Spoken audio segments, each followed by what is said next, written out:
क्षारक basis, क्षारकों में कड़वा स्वाद होता है, साबुन खा लो कड़वा स्वाद का एहसास हो जाएगा।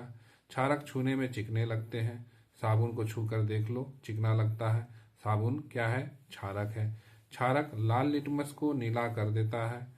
क्षारक विलयन में विद्युत चालन करते हैं। यह देखो बीकर में हमने क्या लिया है? तनु NaOH, तनु सोडियम हाइड्रोक्साइड लिया है।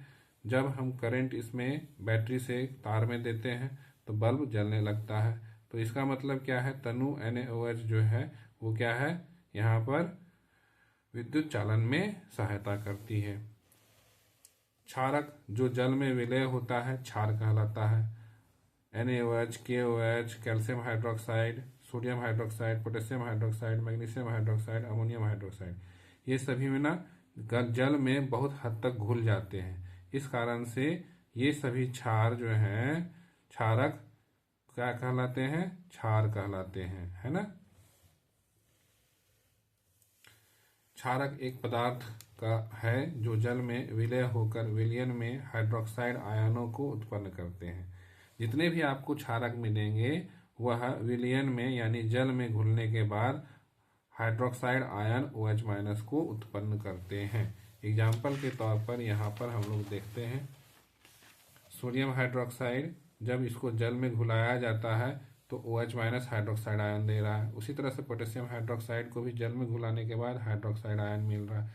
मैग्नीशियम हाइड्रोक्साइड को भी जल में घुलाने के बाद हाइड्रोक्साइड आयन आ रहा है। यानी कि सभी तरह के क्षारक हमें हाइड्रोक्साइड आयन देते हैं। क्षारक दो प्रकार के होते हैं, एक प्रबल क्षारक होता है, एक दुर्बल क्षारक होता है। प्रबल क्षारक क्षारक जो जल में पूर्ण रूप से आयनित होता है और हाइड्रोक्साइड आयनों की एक बड़ी मात्रा उत्पन्न करता है, प्रबल क्षार कहलाता है।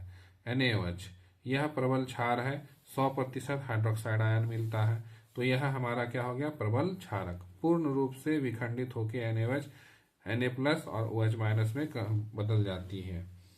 अगला है दुर्बल क्षारक, वीक बेसिस, क्षारक जो जल में आंशिक रूप से आयनित होते हैं। कैसी? आंशिक रूप से आयनित होती है और थोड़ी मात्रा में हाइड्रोक्साइड आयनों को उत्पन्न करता है, दुर्बल क्षार कहलाता है। यहाँ पर 100% क्या हो गया था? NaOH विखंडित हो चुका था। मगर यहाँ पर क्या है? जो हम क्षारक लेंगे दुर्बल क्षारक वह पूरी तरह से 100% विखंडित नहीं होगी, बहुत कम मात्रा, बहुत ही कम मात्रा। जैसे कि यहाँ पर ammonium hydroxide, calcium hydroxide, magnesium hydroxide, ये सब दुर्बल अम्ल में आते हैं। इनसे जो है जो भी OH- हाइड्रोक्साइड आयन मिलेंगे बहुत कम मात्रा मिलेंगे। ये दो डबल हेडेड एरो जो है यहाँ पर, एक एरो जाने का, एक एरो वापस आने का, है ना। तो इसका कहने का मतलब है कि अगर इसमें से कुछ टूटकर OH- बने हैं तो बहुत हद तक OH- टूटकर वापस NH4OH में बदल जाएंगे। ठीक उसी तरह से यहाँ पर भी रिएक्शन में हो रही है। क्षारक कुछ धातुओं के साथ क्रिया करके हाइड्रोजन गैस बनाते हैं। सोडियम हाइड्रोक्साइड को जिंक के साथ रिएक्शन करवाने पर और रिएक्शन के लिए हमें ऊष्मा देनी पड़ती है तो सोडियम जिंकेट Na2ZnO2 बनती है और हाइड्रोजन गैस बनती है। क्षारक अम्लों के साथ क्रिया करके लवण और जल बनाते हैं। तो सोडियम हाइड्रोक्साइड जो है सल्फ्यूरिक एसिड के साथ रिएक्शन करके यहाँ पर सोडियम सल्फेट और जल बना रही है। तो H+ और OH- इस तरह से मिल करके जल बनता है। यह उदासीनीकरण प्रक्रिया है, यानी कि जब हम क्षारक और लवण को आपस में रिएक्शन करवाते हैं तो लवण तैयार होता है और जल तैयार होता है। यह प्रक्रिया उदासीनीकरण कहलाती है। क्षारक अधातु ऑक्साइडों के साथ क्रिया करके लवण और जल बनाते हैं।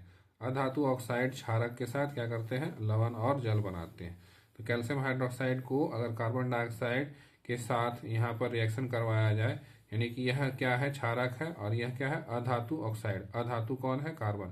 अधातु ऑक्साइड के साथ रिएक्शन करवाया जाए तो कैल्शियम कार्बोनेट और जल का यहाँ निर्माण होता है।